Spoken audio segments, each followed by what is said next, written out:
Hi, everyone. Welcome back to the NRSS monthly webinar series. My name is Sarah Molina, and I work in the Natural Resources Office of Communication here in the Natural Resource Stewardship and Science Directorate, and I work out in Fort Collins, Colorado. Each month we get together on the second Wednesday to talk about topics of importance to natural resource management and parks. And I thank you for joining us today and thank our presenters. Before we get started with the main presentation, I have a few housekeeping items to go over. I'm going to drop a link in the chat for live captioning, should you want that. And I'll also put a link to our SharePoint site. On the site, you can register for upcoming webinars and watch recordings of previous ones. You can look back over the course of years and see what we've covered. Today's webinar will also be recorded, and you can share that link with folks who couldn't join us today. So give me a second and I will pop that in there. There we go. You should have links that I just mentioned. I also want to make sure that you guys mark your calendars for next month's webinar. The link is in the chat. The topic is Ancient Human Footprints at White Sands National Park, and they're linked to abrupt climate change. It should be a really interesting presentation for this audience. So I hope you sign up for that. I'll be there. If you have ideas for future webinars, or if there's a topic that you'd like to hear about, I can go out and find presenters who can speak to that. Please send me an email with your idea. And now we'll move to today's topic. Creative approaches to using science to support national parks and communities, a model at Acadia National Park and the Schoodic Institute. We have two presenters today, Abe Miller-Rushing and Nick Fisichella. They'll be discussing the partnership between the two organizations and how it is supporting science in line with the 4 pillars of the NRSS strategic framework. Specifically, they will discuss supporting fellowships to cultivate the next generation of scientists, facilitating research and management using the resist, accept, direct approach, and engaging people and communities in science, sometimes in science directed by the communities themselves. Schoodic Institute is the nonprofit partner that supports the Research Learning Center at Acadia National Park. The work of this partnership is similar to work being done at the 17 other NPS Research Learning Centers, and also at many other parks and partner organizations. Our presenters will have a 30-minute presentation planned, and then we'll follow that with a panel discussion and time for question and answer, or questions that you might have. Feel free as the presentation goes to put questions in the question box. If we run out of time for some reason, you have more questions than we have time to answer, we'll be sure to follow or share your questions with the presenters so that they can follow up with a response after the webinar. So now we will meet our presenters. I'd like to introduce Abe Miller-Rushing and Nick Fisichella. Abe is the science coordinator for Acadia National Park. In his role, he works with partners to develop creative approaches to increase the park's capacity to address priority questions, communicate science to key audiences, and engage diverse audiences in the scientific process. Abe's background is in conservation biology, climate change, and citizen science. Our other presenter is Nick Fisichella. He's the president and CEO of the Schoodic Institute at Acadia National Park, a nonprofit science and education organization. Schoodic and the NPS co-lead Acadia's Research Learning Center. The aim of the Institute is to understand the consequences of environmental change and engage people in the science and solutions. Nick has a professional background in climate change adaptation, forest ecology, and land conservation. Prior to joining Schoodic Institute, Nick worked for the NPS Climate Change Response Program, Shenandoah National Park Resource Management, and Lassen Volcanic National Park Fire and Resource Management. So in a minute here, I'm going to hand it over to Abe and Nick. But before I do, I have a couple questions for you guys just to start off our presentation. So I'm going to put the questions up and I'll give you about a minute to respond. And then afterwards, we'll share the responses. So here is your first question.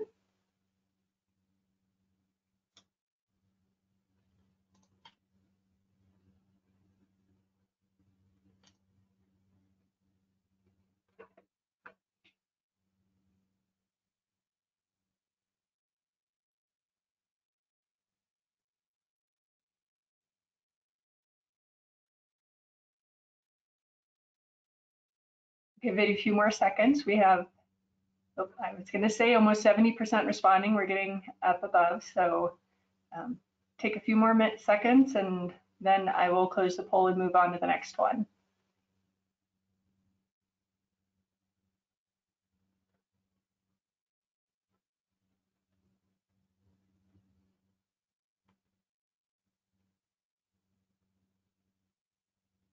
Okay, I'm going to close that poll.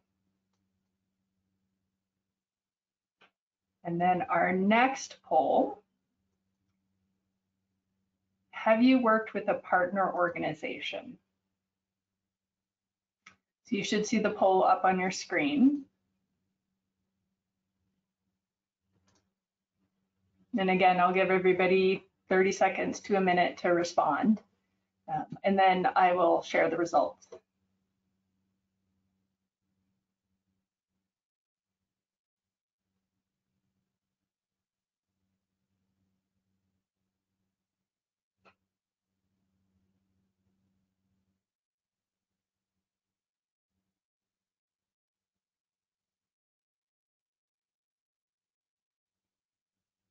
Okay, I'll share the results in just a second. So far, it's looking like we're all pretty collaborative.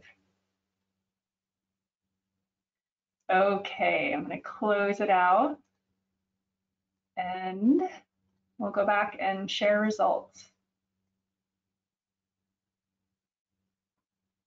Make sure that, yep. So it looks, and Abe and Nick, feel free to jump in if you want, but it looks like most of our audience has not worked with a research learning center before. Maybe a quarter, almost a quarter have. There is a good question, so I think you've queued up the answer to what is a research learning center, so perfect. And a couple people who are RLC representatives. The responses to the next one is lots of partnerships, lots of people working through partnerships out there in different forms. So with that, Abe, I believe I'm going to hide this and hand it over to you. Let's see here. Oh, yeah.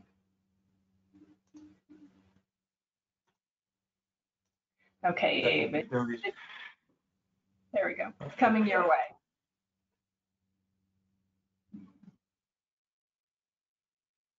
Everybody can see the screen here. Yep. All right. Awesome. Okay, so thank you. And yes, this is great to see that there's an audience that works with partners a ton, but doesn't know, or at least doesn't have a lot of experience working with research learning centers. And so we can kind of give an intro. We have a good audience for this talk. So today we're gonna, we'll be talking about these kind of creative approaches to science that we're using here at the Research Learning Center in Acadia. And we're gonna, just to give you an outline, we're gonna start with this, what are research learning centers and what are they good for? And that'll start with a cameo from Tim Watkins, who is our Science Access and Engagement Coordinator for NRSS. And also in that role, he coordinates all of the research learning centers nationwide. And then we'll move into climate adaptation. Well, in terms of the activities that we're going to talk about here at our research learning center here, we'll talk about a little bit about climate adaptation, work, fellowships, and community engagement. We'll keep you apprised as we make our way through. But for right now, I'm going to hand it over to Tim to tell us what the heck RLCs are and why do we have them kicking around in the Park Service.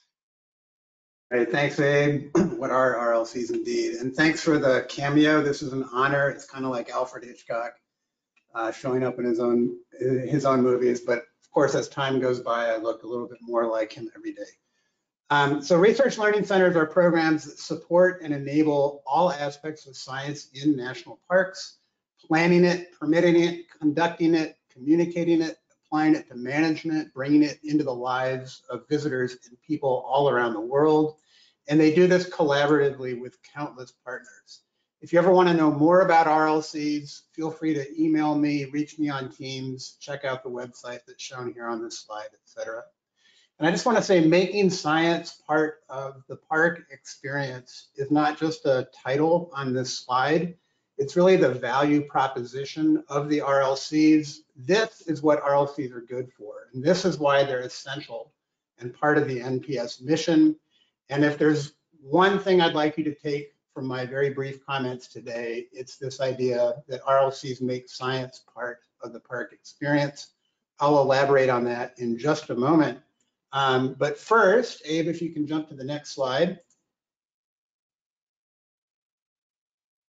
Okay, so here are the RLCs. There's about 20 of them, almost 20. Again, these are NPS programs. They're based in parks, plus a couple that support multiple parks in inventory and monitoring networks, and even one that's in a region, National Capital Region, has an RLC. Most RLCs were established 22 to 23 years ago as part of the Natural Resource Challenge and were funded through base increases to park budgets. Since then, they've diversified to meet local needs and priorities, so they have evolved into different models, but they all support science in parks. So the RLCs have been going strong for 2 decades because resource managers, superintendents, and other leaders see and know their value. So superintendents like Kevin Schneider at Acadia or Paul Leibovitz at Indiana Dunes and Darla Seidels at Rocky Mountain and all the others, et cetera. These folks really know that science would not be happening and science would not be communicated or applied to management in their parks to the extent that it is now, were it not for these RLCs. I'm a promoter, but don't just take my word for this. There have been new RLCs popping up in recent years, including 2 just this past year at Tule Springs Fossil Beds in Nevada and Yosemite in California. These are so new, they're not even on this map yet. Now, I said the value proposition of RLCs is that they make science part of the park experience. So Abe, if you can go to the next slide, please. And I just want to put this idea in the context of the 4 pillars from the NRSS strategic framework. And I'm assuming everybody on this call has seen this document in recent years. These 4 pillars are the broad categories of things that parks really need to be doing in our changing world, and they are kind of where funding goes for natural resources. Science is essential to all of them. Science can never be seen or treated as a luxury, right? But let's be honest, if you work in a park or if you know people who work in a park, you know that most of your time and energy and money and talent is taken up by the day-to-day resource management challenges and operations that parks experience. That is, your efforts are really all about holding the line, protecting the park from changes and threats that face them on a daily, weekly, monthly, yearly basis. The other 3 pillars, managing amid continuous change, leveraging for conservation at scale, and enhancing stewardship and science access and engagement. Those 3 pillars are important, but they can be hard to get to, right? And success with all 4 of these, frankly, comes more easily if you have some science capacity outside the usual kind of resource management, interp, and ed divisions of a park. That is, if you have an RLC that makes science, not just conservation and public enjoyment, but makes science part of the national park. Now, the 4 pillars document is relatively new framework. I don't know how much it's being tracked over the years, but I have very little doubt that parks with RLCs probably feel better able to pursue all 4 pillars than parks without RLCs. Now, the partnership between Acadia and Schoodic Institute is an excellent example of an RLC that makes science part of the park experience. I know you'll enjoy hearing about some of their great work today, and I look forward to hearing these comments. So thanks very much to Abe and Nick for the opportunity to do a cameo and for everybody's time and attention. Awesome, thank you, Tim. And just to give you a little bit of a bio on our Research Learning Center here, at Acadia. It started, as Tim mentioned, along with a bunch of others in 2002 on a decommissioned Navy base, so kind of the size of a small college campus, which was big to try to fill up. And we worked with other stakeholders to form a nonprofit, which was the Skudik Institute, to help run this research learning center. And the partnership took time to mature, but it's really become super productive. Initially, Skudik Institute was really helping to run the operations and has really grown into a lot of expertise in the science and education parts of what we do as well. And this public-private partnership has really helped us leverage resources to increase our capacity. Again, like Tim was mentioning, is happening at lots of other research learning centers, but for every $1 that the Park Service spends on science and education here at our Research Learning Center at Acadia, Skudik Institute brings $3. We've increased our research projects from 25 in the park per year prior to the Research Learning Center to over 80. And we're now engaging hundreds of students in residential education programs and thousands of citizen science volunteers each year. So it's really increased our ability to just get the job done and get science to inform our management and to engage the public. And we'll give and that's really given us a lot of energy to address park priorities. And we'll go into some of these specifics next as I hand it over to Nick to talk about climate adaptation as our first example.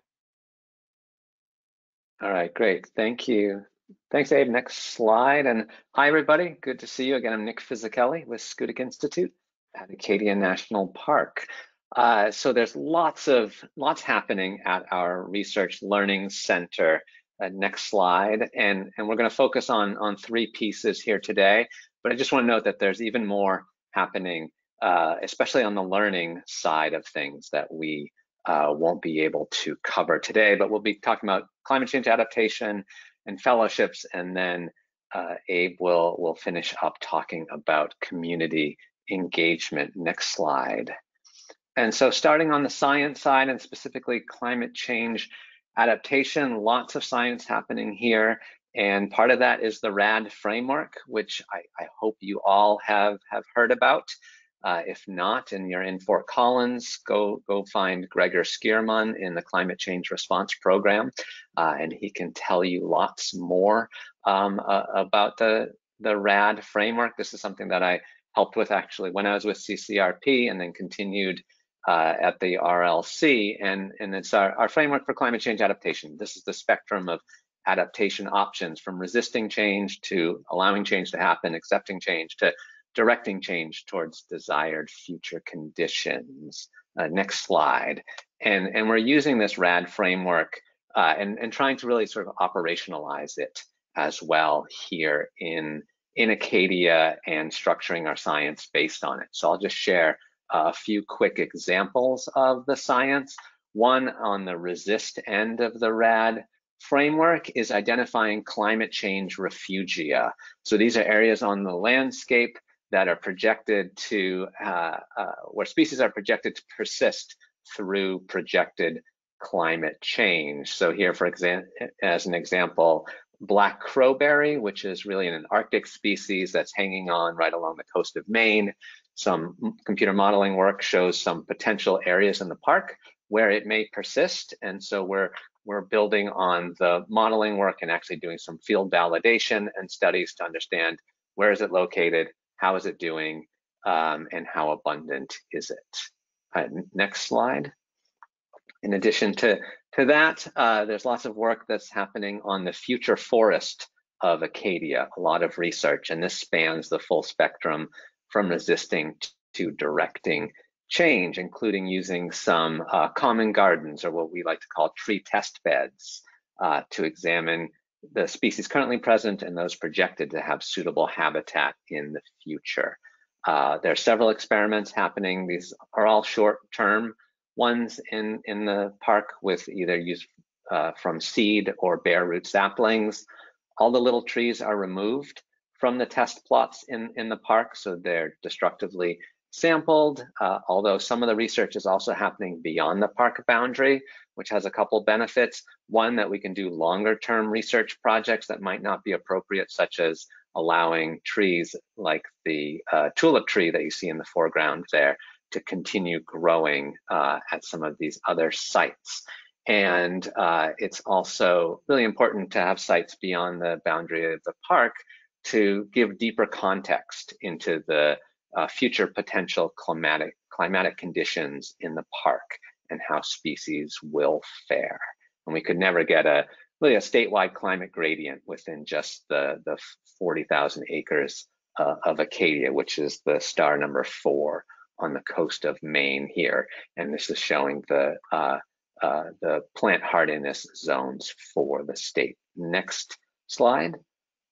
So in addition to thinking about the future forests, thinking about other ecosystems in the park, and even developing some model ecosystems to better understand change and conservation. And this is work Kristen Nadeau of Northeastern University has been leading, using freshwater pools in the park. Some really interesting research using both freshwater pools naturally occurring and then also creating some mesocosm, some open top warming chambers or pools to look at how warming temperatures are going to affect these sites and the macroinvertebrates that are found within them. And so some pretty interesting studies that he's done, and some things he's found that simulated protection of the 10 coolest rock pools results in a greater than 99% chance of conserving all the focal taxa in the future, whereas protecting the 10 currently most biodiverse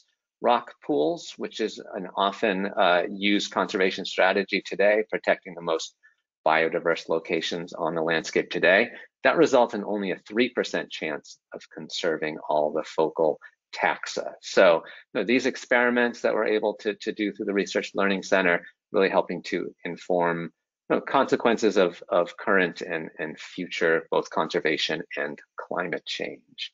Next slide. So in addition to looking at all these different species, there's also a lot of work looking at populations within a species, and thus the role of genetics in conservation and management. And here, looking at these photos from right to left, we're taking advantage of the diversity of ecosystem types in the park, from eelgrass beds to saltwater marshes, and then all the way up to the summits, the rocky summits in the park. Next slide. And so finally on the science, all the science is informing lots of restoration projects happening in Acadia, including some projects that will soon be getting some significant federal funding through the bipartisan infrastructure law. And so these projects were really ready to go for that bill funding because of the orchestration of ABE and all the existing science happening through the Research Learning Center. And so there's some momentum there that we've been able to build on to continue and expand both the science and the conservation and restoration work in the park. Right, next slide. And so the question is, well, how do we do all of this science? And one of the ways is right here in bold on this slide. And next slide, please. And that's through fellowships. And next slide. So there's lots of ways that we support science here. We're certainly building scientific expertise in the park. We're generating additional funding, especially private philanthropic support for science in the park. And again, the one to highlight today is fellowships here and engaging the current and next generation of conservation professionals in rad science to support stewardship in Acadia and beyond. So next slide. So here we just see some of these wonderful young folks that we have working in Acadia. And in order to address rapid change in Acadia, we need a more diverse and skilled next generation of scientists, of educators, resource managers, park leaders, and science communicators. And furthermore, the skills these folks will need are changing as rapidly as the climate here in Acadia. And so we have an opportunity, and I would say an obligation, to engage this next generation to create a better future for parks, people, and the planet. Next slide. And so I'll go through, just quickly mention a couple of fellowship programs. The first one is Second Century Stewardship, and this fellowship is aimed at advanced PhD students, postdocs, all the way up to really early career faculty who are leading original research in Acadia. Next slide. And I think what's the one thing that's been key to this fellowship program, and there's way too much text on this slide, but just look at the underlined words here, is that we've really been able to aim the research to really address critical needs, science needs in the park. And so long-term stewardship, informing resource management, the potential to contribute to long-term research, increase understanding of and inform responses to change, and address priority information needs.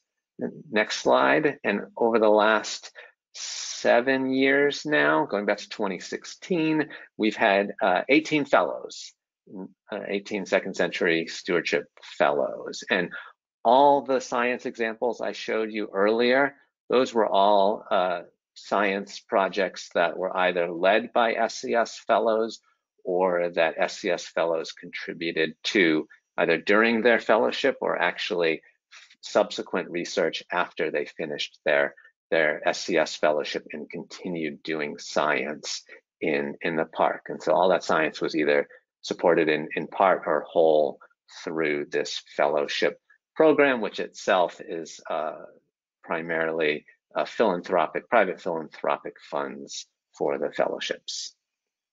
Next slide. And then just the second fellowship program I'll mention here is a brand new one this year, our Kathy and Jim Jarrow Acadia Early Career Fellowship. Next slide. And this one was intended for a little earlier in people's career paths. So we're trying to bridge the college to career gap in conservation and create these paid fellowship programs. They're 10-month fellowships for recent college graduates to develop skills in conservation fields, to engage learners of all ages in science, and to advance science to inform park stewardship. And we're really excited for the first year of this and in getting these bright young folks hooked on working in, with, and for parks. And they're also themselves working with other fellows, other researchers here in the park. All right, next slide. And I think, yeah, that's my transition slide to hand it back over to Abe to talk a little bit about our work beyond the park and engaging with communities and partners.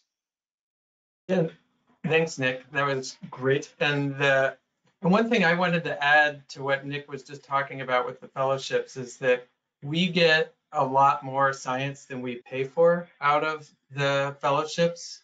Well, one, it's largely private dollars that are going into it, but a lot of the people that apply for these fellowships that even don't get funded find other ways to do the work. So a lot of times that research ends up happening anyhow. But in part because we're really aiming some of these fellowships at people that we hope will create long-term relationships with us and doing research in the park. They're continuing to do research funded by other organizations going forward, whether it's National Science Foundation or other groups funding the work. And so we're getting a tremendous bang for buck. And also that these fellowship programs complement really the Scientists in Parks program. We mix, we have some Scientists in Parks interns that interact with our fellows too. So anyhow, it's meant to be complementary and not replacing the Park Service wide programs. But I'm going to go into now the community science and community engagement and engaging communities. And so we engage communities in lots of ways, and through citizen science and also community science. Community science is science that's driven by the communities rather than by us or scientists. But the one way that we engage communities is with the Wabanaki communities. So the Acadia is located within the homeland of the Wabanaki people. several tribes that have relationships with the park, and that the work that we have a number of projects where we work with the tribes and blending Indigenous and Western science to achieve shared goals and co-management of resources. And these around plant gathering and archaeology and around some of those restoration projects that Nick was mentioning. And rather than kind of talking in more detail about this, I think Sarah will put in a couple of links in the chat to a Park Science article that covers some of this work, and also to a YouTube video where you can actually hear some of the Indigenous scientists and experts talk about the work themselves. And so what I'm going to actually spend more of my time talking about is intertidal management, which is another area of community science that we're working on. So most of Acadia is on islands, and the mainland part is directly on the coast, on the Scoodic Peninsula. And those intertidal areas are experiencing lots and lots of problems, whether it's invasive green crabs or ocean acidification or sea level rise. You kind of name your resource management challenge that's facing Acadia, and it's happening in the intertidal, and in many cases, maybe most cases, it's affecting the intertidal worse than other areas. So it's just definitely one of our most endangered ecosystem types in the park.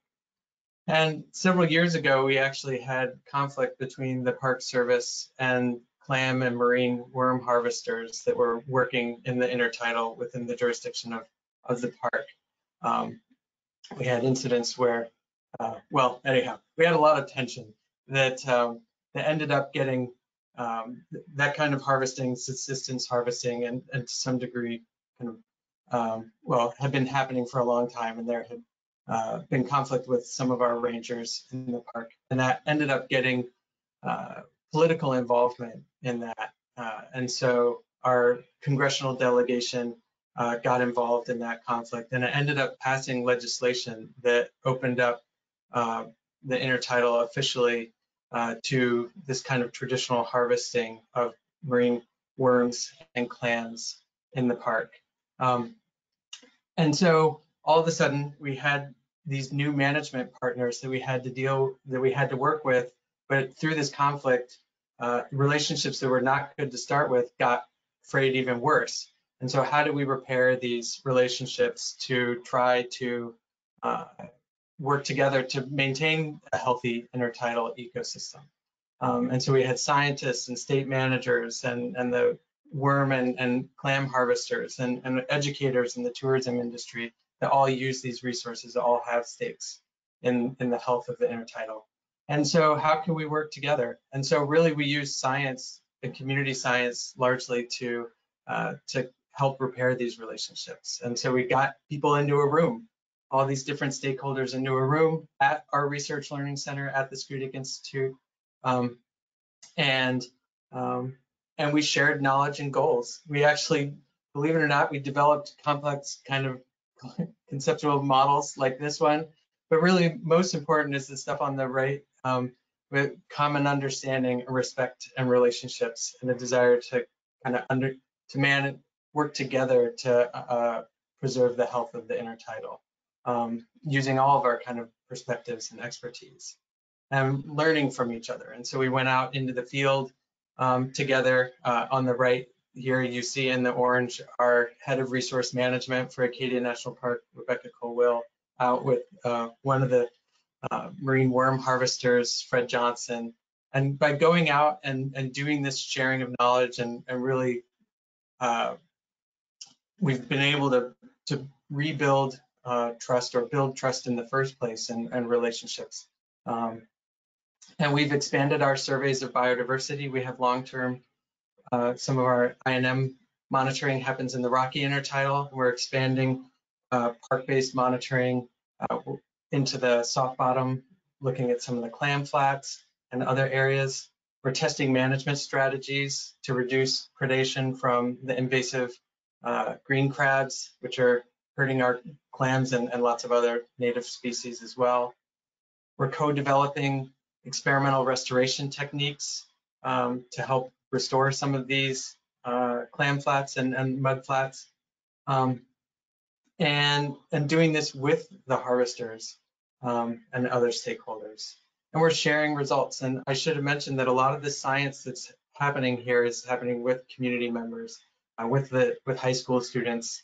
And then here's a picture of a high school student sharing some of the science, community science that's going on at a fisherman's forum.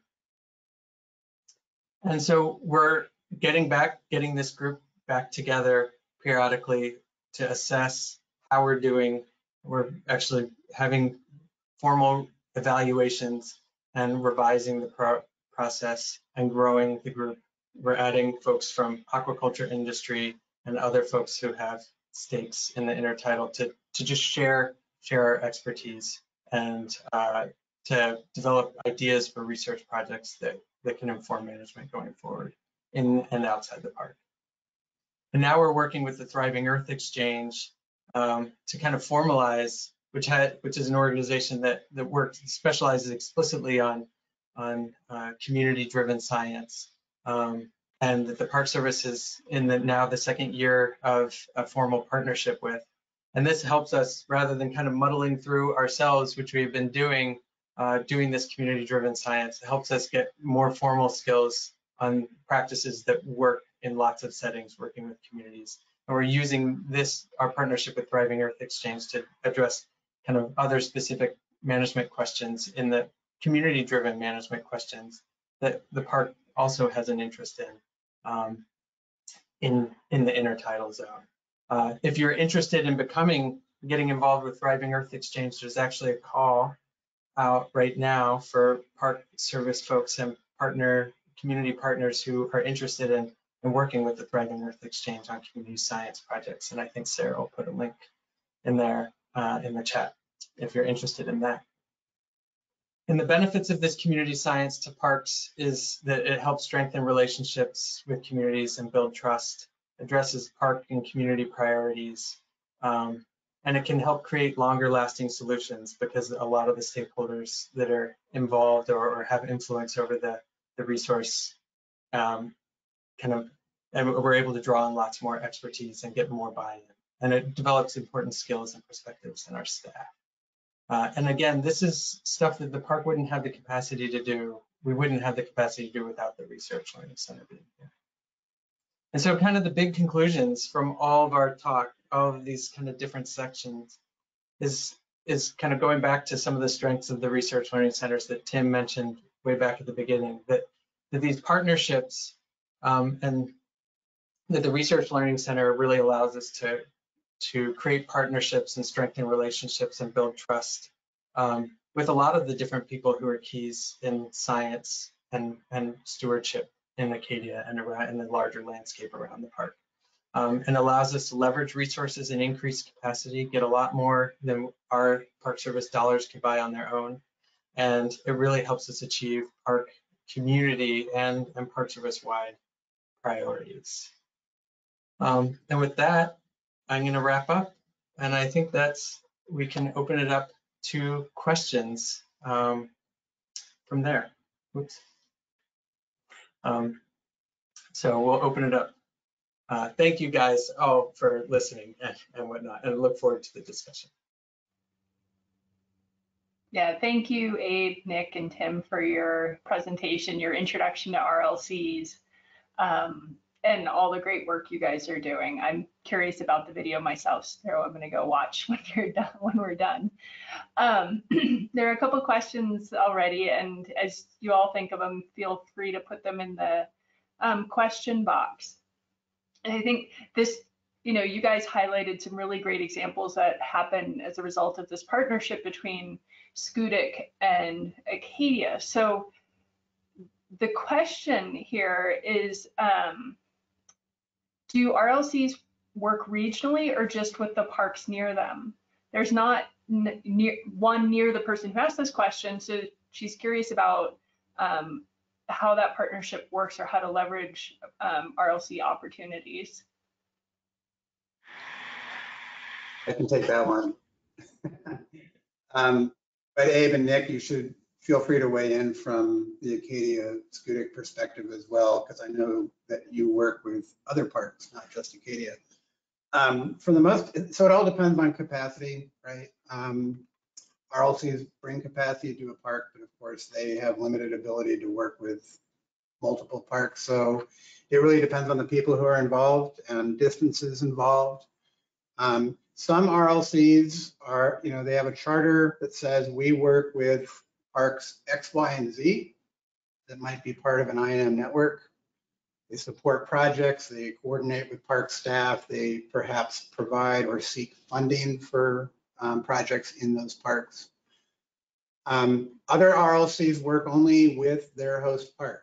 But I think all of them appreciate, so they're aware of the value that they bring, and all of them, will certainly entertain a phone call and appreciate interest from another park and look for ways to provide some service, at least at the low hanging fruit level, and seek ways to build a relationship with an additional park, given everybody's constraints. So whoever is asking that question, you're at a park that does not have an RLC, but there's one, within your NPS region or something, I encourage you to reach out to them and at least get some conversations going.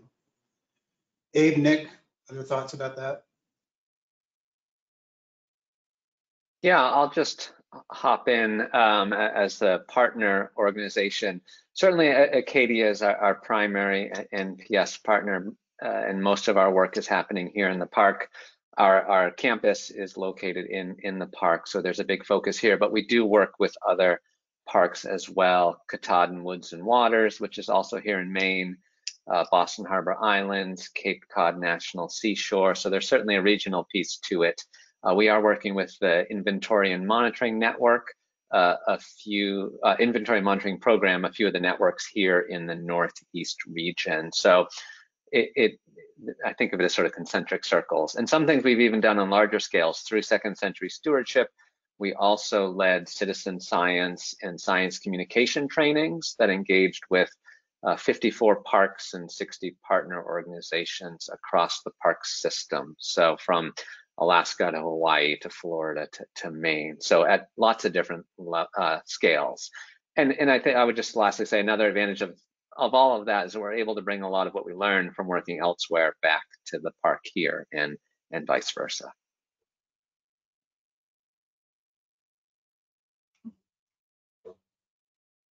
So another question we have, what have been your most successful, it moves because more came in. What have been your most successful strategies in connecting with schools, both locally and nationally, to engage with your science work?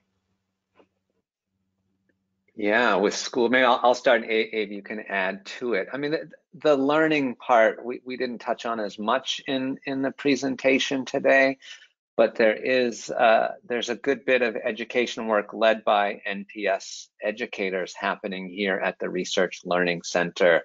For example, we have a 3-day, 2-night immersive education program for middle school students that happens during the school year. And then we have a little bit less with high school students, just their schedules are more rigid, hard to engage with. We do a lot with college interns as well. And most of the schools, because of our location, are in Maine, just because it's a long distance to come. But some will come from even further away, such as Boston and New York City. I'll just add that, I mentioned at the beginning that this was a decommissioned Navy base, and a lot of the research learning centers are kind of these historical or these kind of infrastructure at these pieces of infrastructure that we have to maintain. So hopefully we can put them to good use. And one of the advantages of that is that it gave us the ability to house some of these school groups for residential programs. Also, the park education group on the Research Learning Center have created some virtual learning labs so that we can do distance programs. So there are studios for delivering distance programs to classrooms throughout the country. And so so those kind of things have been really successful, particularly during the pandemic when we couldn't use the housing, and so the distance learning was really important, and having that space to be able to build a studio was really helpful.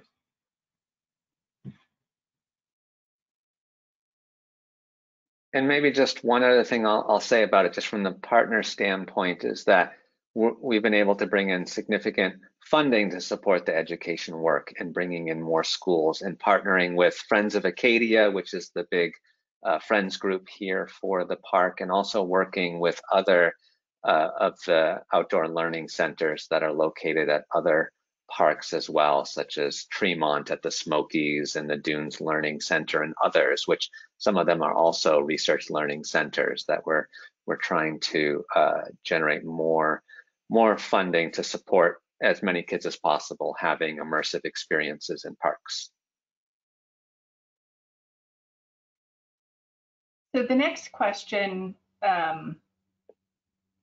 relates to your sort of deep relationship with the park, the different divisions within the park. And the question is about your relationship between the RLC and Acadia's resource management and interpretation divisions. How they're related? Yeah, and I would follow up to say, yeah, relationship, how you support each other, how that works, particularly since there's a science and then the education arm, seems to mimic how the park divisions can be set up. Yeah, well, I mean, we're embedded. So I'm the science coordinator. We also have an education coordinator, and both of us are embedded. So I'm embedded within the resource management division, and the education coordinator is embedded within the interpretation division. And in fact, we both have offices at our park headquarters and at our on our Research Learning Center campus, the Skudik Institute campus. And so there is it's become, the Research Learning Center over time has become just more and more a part of, I would say, the park operations in terms of the resource management and interpretation. And I think that that's also the case at a lot of the research learning centers, that it becomes more and more difficult over time to distinguish the research learning center staff from the staff of those two divisions, and which is really helpful. But it is definitely the case that even with the research learning center, communication can become challenging. But within kind of the Park Service has done a very good job of stovepiping those divisions from each other, and so. But one of the key roles that here and other research learning centers that they play is really that helping to make connections between the scientists and the managers and the educators, where those kind of matchmaking can be hard without research learning center folks or other folks kind of dedicated to playing that role.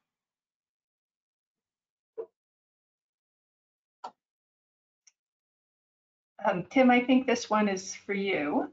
What does it mean that there are two new RLCs? Are they now base funded? What does it mean that they exist? So base funding was during the Natural Resource Challenge of 1999 to 2001, and the NRC no longer exists. So RLCs are not being created and funded by congressional appropriations that get passed through WASO and NRSS and go out to park base. The new RLCs that have popped up in recent years have been established and created by parks who said, we want an RLC, this is an important thing, and they've dedicated staff to doing that, and then are pursuing the resources that they need through their usual budget. Springs Fossil Bed National Monument is a brand new park. I think they've maybe just hired their superintendent, or they're in the process of hiring their superintendent permanently. They've had people rotating through on an acting basis. But they've got a resource management lead, and that person said, we want an RLC. And so as they launched into their general management plan and associated facilities development plan, they said, part of this park from the outset will be a research learning center, and we will have facilities to support it. We'll have classroom learning space, workspace for scientists, housing for scientists. You have to go and find the funding for that through whatever magical processes happen when a new park gets up and running. But it's locally, the idea is local, and it's the park that is pursuing that. The one at Yosemite is getting going under the impetus. The idea came from the head of Interp and Ed in that park, who really wanted to have a place where people could learn and encounter and experience science.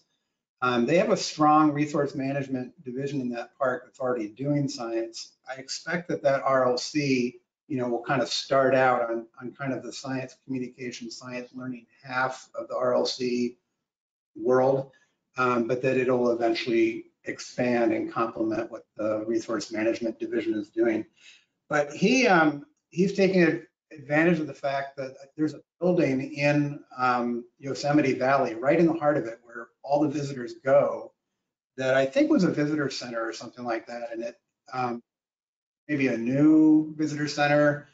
And so he said, let's use this old one that would otherwise go unused and potentially be demolished and turn it into a science learning place. And that's the facility for our RLC. So by having that building, they already had a little bit of a leg up on the sort of budgeting and physical infrastructure that he envisions for that RLC. And then they got a position approved in the HR world and on their org chart, and they advertised for it. I think it's out on the street, probably has a cert at this point.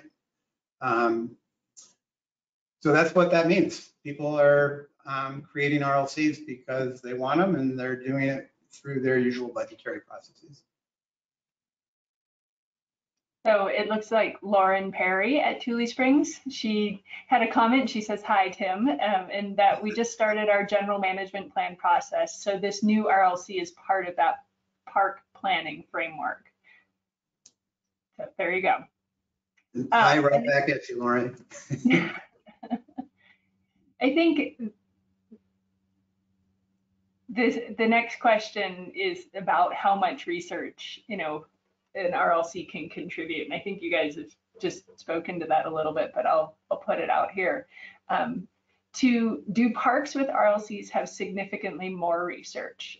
For example, if you compare the number of research permits, I would assume so.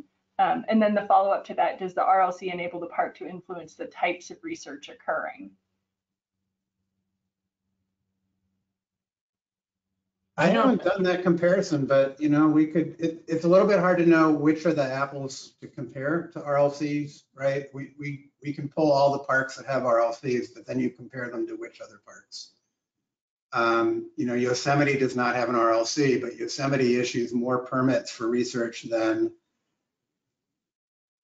pretty much every other park. Apparently, there's like this competition between Yosemite and Great Smokies, and they're like within one permit of each other. Anyway.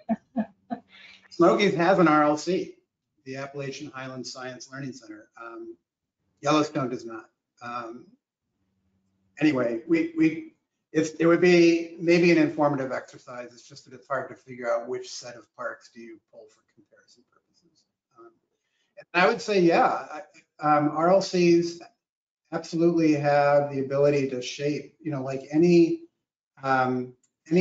science coordinator in any park who's in charge of reviewing and approving or denying research permits has the ability to influence or determine really what research happens in a park. But a lot of what RLCs do is building relationships with scientists, visiting local universities, creating opportunities for graduate students, advertising and promoting the park as a place to do research. And so the time spent in those relationships, the time spent in those presentations and communications will have an impact on what sort of research can happen in a park.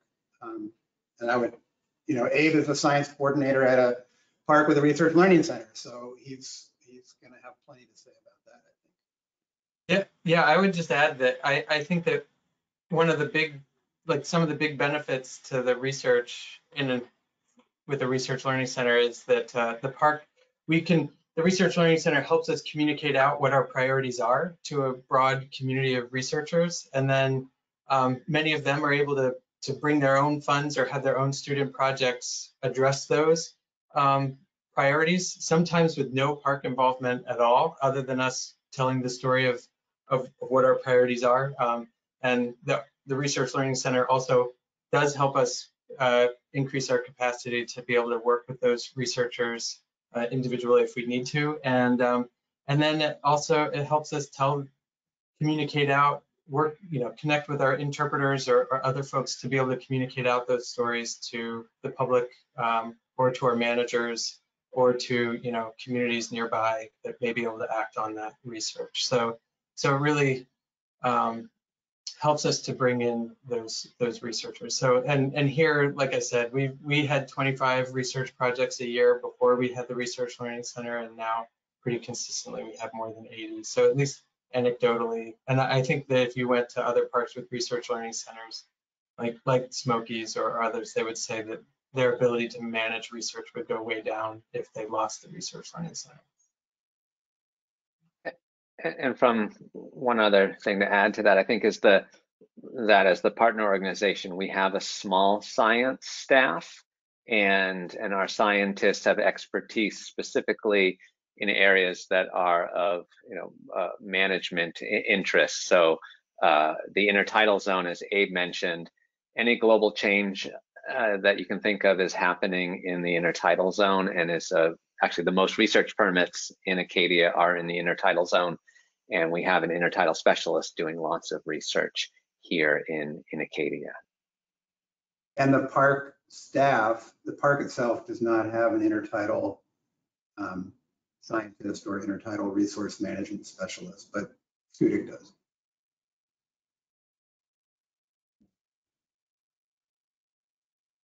Let's see here. So those, I think, were the main questions that we have today, which is great timing because we are wrapping up at just the top of that hour. And I know Abe has to go off to something else. And I'm going to put a plug in again for the community science program. I've heard about it. I think it sounds like a really fantastic way to build skills and engage communities in science that matters to them.